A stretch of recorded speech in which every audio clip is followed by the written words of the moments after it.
আসসালামু আলাইকুম দর্শক, এই মুহূর্তে আমি যুক্ত হয়েছি রাজধানীর প্রেস ক্লাবের সামনে থেকে। প্রতিদিনের মতো আজকেও দাবি দাওয়া নিয়ে এখানে সমাবেশ করছেন 24 গণঅভ্যুত্থানে যে সকল শহীদ ও আহত ব্যক্তি যারা রয়েছেন তাদের একাংশ। তারা এখানে তাদের দাবি দাওয়া নিয়ে সমাবেশ করছেন, যেখানে বক্তব্য দিচ্ছেন বিএনপির উপদেষ্টা মণ্ডলী সহ মাহমুদুর রহমান, যিনি নাগরিক ঐক্য কমিটির আহ্বায়ক।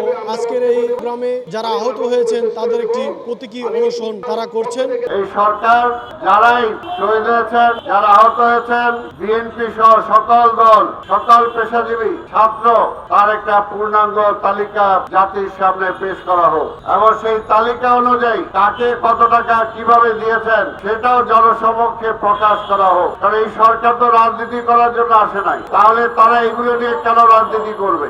এমনি তো যে কোনো আজকে আগামীতে যে সরকার আসবে সেই সরকারেরও দায়িত্ব হবে, যদি বিএনপি ক্ষমতায় আসে তাহলে বিএনপিরও দায়িত্ব থাকবে। শুধু বিএনপির কারা শহীদ হয়েছে, বিএনপির কারা আহত হয়েছে তাদের দেখা দায়িত্ব সরকারের না। বিএনপি সরকারে গেলে সবাইকে দেখতে হবে, এটাই সরকারের দায়িত্ব। কিন্তু আমরা সেই স্বাধীনতার পর থেকে দেখতে পাচ্ছি সে একই অবস্থা বিদ্যমান।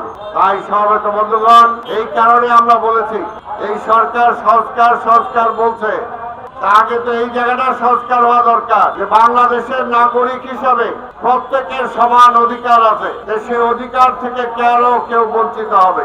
কিন্তু আমরা দেখতে পাচ্ছি বিএনপি করার কারণে আওয়ামী লীগ আমলেও চাকরি পায় নাই, চাকরি থাকলেও তাকে ওএলটি করা হয়েছে, ওএলটি না করলেও বিভিন্ন ভাবে তাদেরকে হ্যাস্তান্যাস্ত করা হয়েছে। ব্যবসা করলে সেই ব্যবসা করতে পারে নাই, ব্যবসা ছেড়ে দিতে হয়েছে। কিন্তু আজকে আবার এই সরকার আসার পরও আমরা দেখতে পাচ্ছি বিভিন্ন জায়গায় গুনে গুনে দেখছে কারা বিএনপি করে, সে যোগ্য হলেও তাকে সেখানে দেয়া যাবে না। এই অভ্যুত্থানের মধ্য দিয়ে এই স্বৈরাচারের বিদায় হবে। আপনি যেমন বিদায় করতে পারছেন না, এই কারণে বলছি আপনি একটা নির্বাচন দেন, নির্বাচিত সরকার আসলে এগুলো দেখবেন অনেকে এমনি পালায় যাবে, ভয়ের চোটে পালায় যাবে। আপনি 6 মাস পর শয়তান ধরার অভিযান শুরু করছেন। আমরা তো 6 মাস আগে থেকেই বলতেছি এই শয়তানদেরকে রাইখা আপনি ভালো কাজ করতে পারবেন না, এই শয়তানদেরকে আইনের আওতায় আনেন। কিন্তু যেহেতু আমরা বলছি সেই কথা তো আপনি শুনেন না। এখন পর্যন্ত যে গণহত্যা হয়েছে তার দায় নিয়ে শেখ হাসিনা, সাবেক স্বরাষ্ট্রমন্ত্রী কামাল, সাবেক পুলিশের আইজি, সাবেক পুলিশ কমিশনার, যারা এর সাথে জড়িত ছিল, এখন পর্যন্ত একটা মামলা আপনি শুরু করেন নাই, আর বলতেছে সংস্কার করতে হবে। কেন মামলা করেন নাই? মামলা করছেন, চালু করেন নাই কেন? আমরা তো চাই, দেশবাসী চায় এই 6 মাস অনেক সময় ওই শেখ হাসিনার বিরুদ্ধে, ওই কামালের বিরুদ্ধে, ওবায়দুল কাদেরের বিরুদ্ধে, ওই যে ছাত্রলীগকে আপনি নিষিদ্ধ ঘোষণা করেছেন, তারা যে আমার ছাত্র দলের নেতা কর্মীদেরকে হত্যা করেছে, প্রতিটা বিশ্ববিদ্যালয়ে অস্ত্রের ঝঞ্ঝানির কারণে শিক্ষার পরিবেশ ছিল না, তার জন্য কি আবার নতুন কোন প্রমাণ দরকার আছে? প্রমাণ তো হবে। আপনি মামলা শুরু করেন, কেন মামলা শুরু হচ্ছে না? এটার জন্য কি 5 বছর সময় লাগবে? আপনার বলে নির্বাচন দিতে সময় লাগবে, তাহলে মামলা শুরু করতে সময় লাগে কেন? জিনিসপত্রের দাম কমাইতে সময় লাগে কেন? আওয়ামী লীগের আমলে সিন্ডিকেট করে এই জিনিসপত্রের দাম বাড়িয়েছে, সেই সিন্ডিকেটের একজনকেও তো আপনি গ্রেফতার করেন নাই, তো সেটার জন্য কি সময় লাগবে? আওয়ামী লীগের আমলে প্রত্যেকটা ব্যাংক লোপাট করে যারা নিয়েছে, আপনার কাছে তো কাগজ আছে, কে এক ব্যাংকের থেকে কয়েক হাজার কোটি টাকা নিয়ে আরেক ব্যাংকের মালিক হয়েছে, আপনার কাছে তো দলিল আছে। তাহলে আপনি তারে ধরেন না কেন? সেই টাকা উদ্ধার করেন না কেন? এক একটা প্রকল্পে, এই যে সমস্ত প্রকল্প, এক একটা প্রকল্পে আপনি যমুনা সেতু করেছেন, সেই প্রকল্পে কত টাকার প্রয়োজন ছিল আর সেই প্রকল্পে কত টাকা খরচ হয়েছে আপনার কাছে তো দলিল আছে। দুদক বলতেছেন মামলা জরিপ করতেছেন, জরিপ করতে করতে তো ভাই আওয়ামী লীগেরা সব পালায়া ভারত চলে গেছে, বিদেশ চলে গেছে। তাহলে আপনার পুলিশ, আপনার বিজেপি, আপনার সেনাবাহিনী কি করে? কিভাবে তারা পালাইলো? কিভাবে পালাইলো? আজকে জিনিসপত্রের দাম কমাইতে পারেন না, বলেন চাঁদাবাজি হয়। তাহলে চাঁদাবাজদের ধরেন না কেন? কে মানা করছে? কেন ধরেন না? কাজেই অন্যের উপরে দোষ দিয়ে চাপায়া কোনো লাভ নাই। ওই হাসিনাও বলতো নিজে দুর্নীতি করে হাজার হাজার টাকা লোপাট করে বাইরে নিয়ে গেছে, আর কিছু হইলেই বলতো সেই হাওয়া ভবন 25 বছরের আগে। এখনো আপনি অন্যের উপরে দোষ দিয়ে তো লাভ নাই। আপনি নিরপেক্ষ সরকার, যে অপরাধ করবে, যে অপরাধ করেছে আইনের আওতায় নেওয়ার দায়িত্ব আপনার। কেন নেন না? কেন রিক্সাওয়ালাদের বন্ডটির দাম আওয়ামী লীগ যেটা বাড়াইছে সেটা এখনো কমে নাই? চালের দাম কমে নাই, আপনি উল্টা ট্যাক্স বাড়াইছেন, ভ্যাট বাড়াইছেন। কে অধিকার দিচ্ছে আপনাদের? কে ক্ষমতা দিচ্ছে আপনি ভ্যাট বাড়াবেন? সেই কারণে বলি আজকে দেশটা শয়তান ধরার জন্য 6 মাস পরে নামেন বসে এতগুলো ধরছেন। তালিকা দেন, ওর মধ্যে তো কামালের নাম নাই, ওর মধ্যে তো ওবায়দুল কাদেরের নাম নাই, ওর মধ্যে তো ডিসিডিবি হারুনের নাম নাই। তারা কোথায়? আমরা তো শুনেছিলাম 5ই আগস্টের সময় সরকারের নিয়ন্ত্রণে কতজন আছে? 617 জন। কোথায় গেল? যে পররাষ্ট্রমন্ত্রী ছিল আওয়ামী লীগের আমলে, অনেক উল্টাপাল্টা কথা বলছে, সে কিভাবে বিদেশ পালায় গেল? কিভাবে পালায় গেল? জবাব তো দিতে হবে আপনাদের। জবাবের বাইরে তো কেউ নাই, হিসাবের বাইরেও কেউ নাই। আমাদের মামলাগুলো এখনো সব প্রত্যাহার হয় নাই। এই ফ্যাসিবাদের বিরুদ্ধে আন্দোলন করতে যে আমাদের মামলাগুলো এখনো উচ্চ হয় নাই। কিন্তু এই সরকার নিজের দায়িত্ব নিয়ে, তার আইন বিভাগ নিজের দায়িত্ব নিয়ে শেখ হাসিনাকে আসামি করে, ওবায়দুল কাদেরকে আসামি করে, পুলিশ কমিশনারকে আসামি করে কয়টা মামলা দিচ্ছেন? সরকার কয়টা মামলা করছে আজকে আমরা জানতে চাই। কেন করবেন না? জনগণের স্বার্থ রক্ষা করার শপথ নিয়ে সরকারে বসেছেন। তাই আমরা বলি এই সরকারকে আমরা ব্যর্থ হতে দিতে চাই না। এই সরকার সফল হোক আমরা চাই। আমরা তো বলছিলাম জাতীয় রোড ম্যাপ দেন, আর নির্বাচনের ম্যাপ দেন। নির্বাচনের শিডিউল অ্যানাউন্স করেন, কবে নির্বাচন করবেন, আর নির্বাচনের আগে আমরাই তো 31 দফা দিয়েছি, সেটা নিয়ে আলোচনা করেন। আপনি এত সেটা করেন না। আল্লাহ রাজনীতিটা রাজনীতিবিদদের হাতে ফিরিয়ে দেন। তারপরে রাজনীতিবিদরা কিভাবে চলবে রাজনীতিবিদদের সাথে আলোচনা করে গাইডলাইন ঠিক করেন। আমার ঘর আমি জানি না, আপনি প্ল্যান পাস করে দিয়ে দিবেন আর ওই অনুযায়ী চলবে। কাজে বুঝতে হবে এগুলো। দেখাবো এবং আপনাদের সাথে আছে আমি তানজিল হোসেন। চলুন আমরা দেখি তাদের প্রতীকী অনুসরণ। সম্মানিত ভাইয়েরা আমার, আমাদের মাঝে উপস্থিত হয়েছেন আজকের এই প্রতীকী অনশনের প্রধান অতিথি, নাগরিক ঐক্যের সভাপতি মাহমুদুর রহমান মান্না ভাই। আমরা মাহমুদুর রহমান মান্না ভাইকে অভিনন্দন জানাই, স্বাগত জানাই আজকের এই প্রতীকী অনশনে উপস্থিত হওয়ার জন্য। সংগ্রামী ভাইয়েরা আমার, যেটা বলছিলাম, এই যে ফ্যাসিস্ট হাসিনার যে সহযোগী যারা ছিল, তার অপকর্মে যারা সহযোগিতা করেছে, খুন করার জন্য তাদের এখন পর্যন্ত কোনো সুস্থ বিচারের কোনো প্রসিডিং আমরা খুঁজে পাচ্ছি না, দেখতে পাচ্ছি না। আমরা এই 6 মাস অতিবাহিত হয়ে গিয়েছে, হাসিনার সহযোগীরা তারা কোথায় আছে?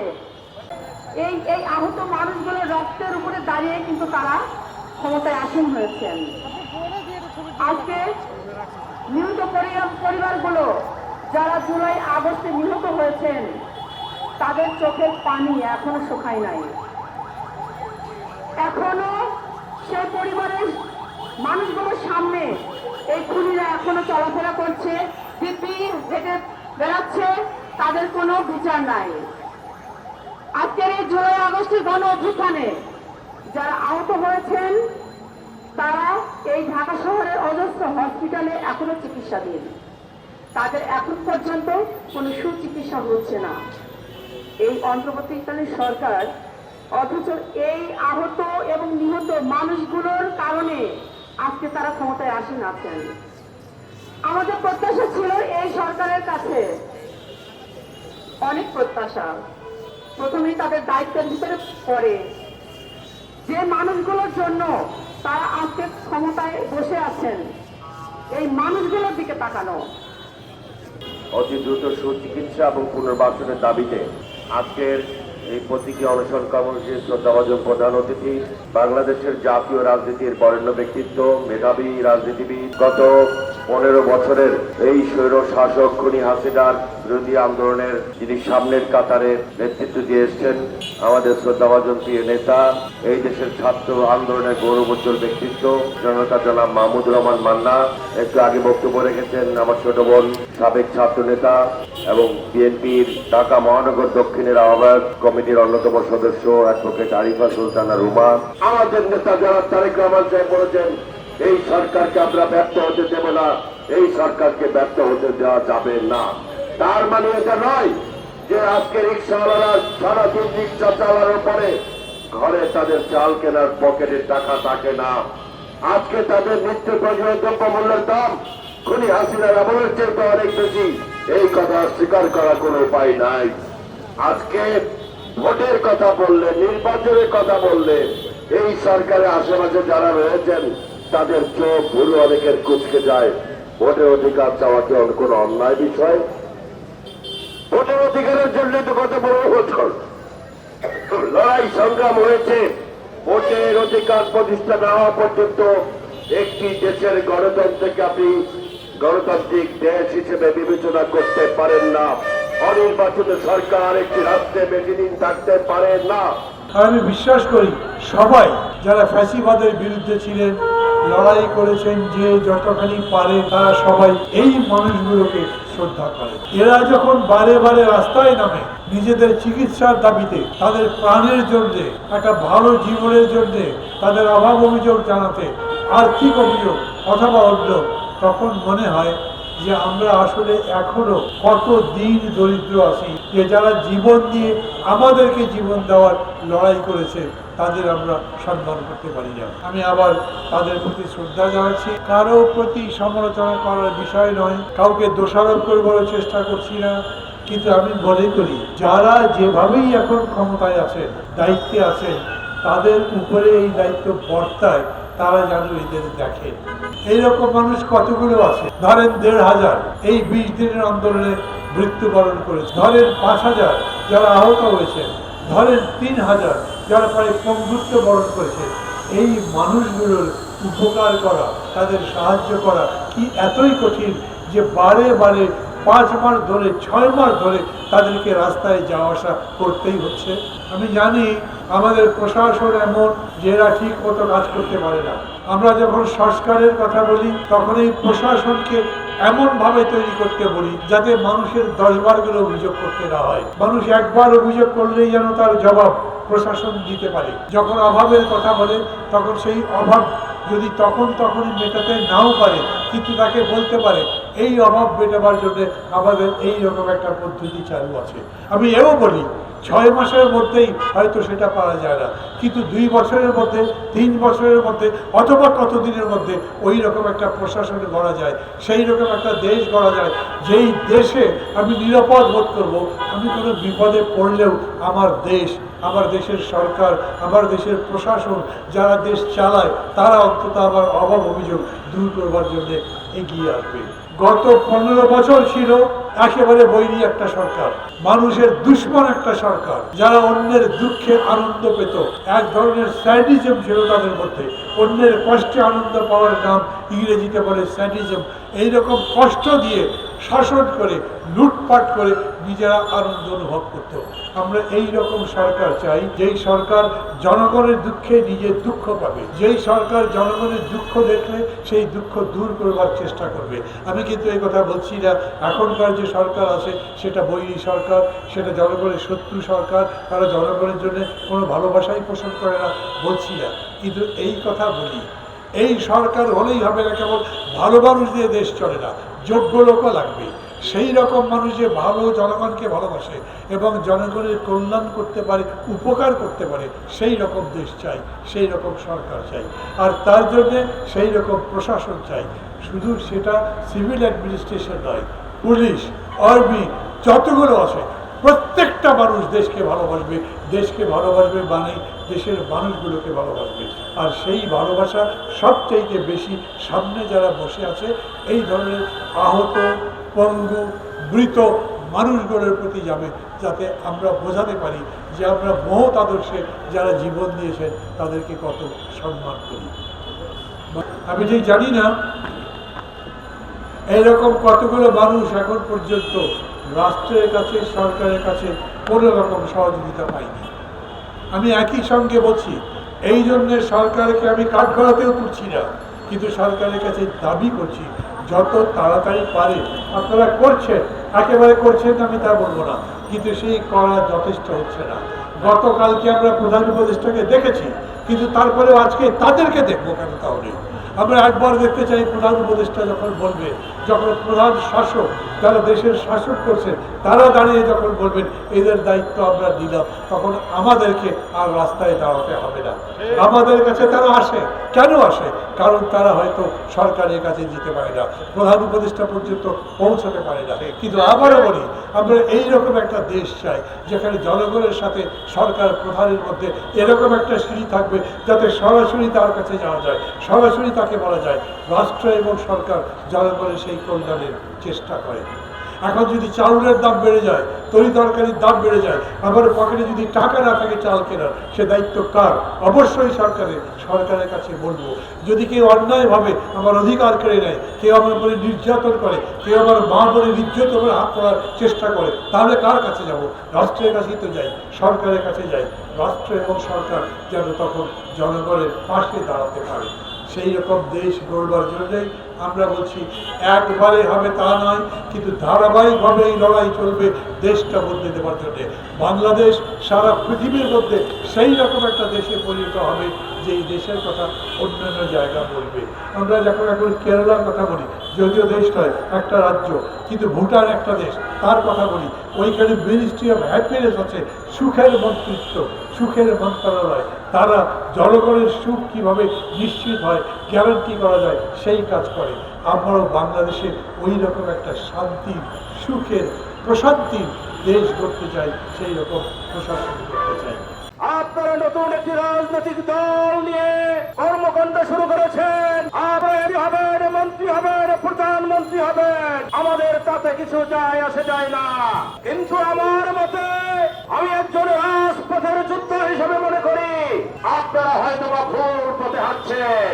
কারণ আপনারা প্রধানমন্ত্রী, রাষ্ট্রপতি, এমপি মন্ত্রীর চেয়েও আপনারা কিন্তু এই জাতির বিপ্লবের প্রতীক।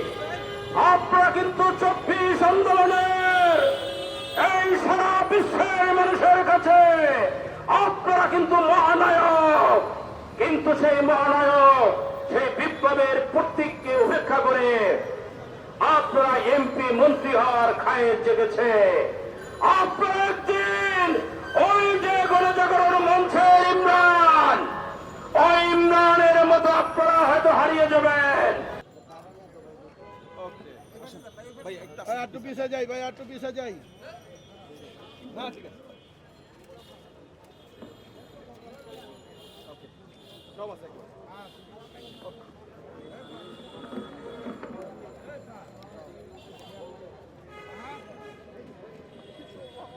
আরে সবারই ছবিটা লাগবো রে ভাই।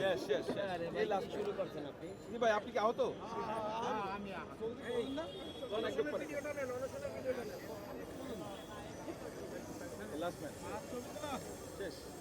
দর্শক, এই ছিল আমার কাছে সর্বশেষ সংবাদ।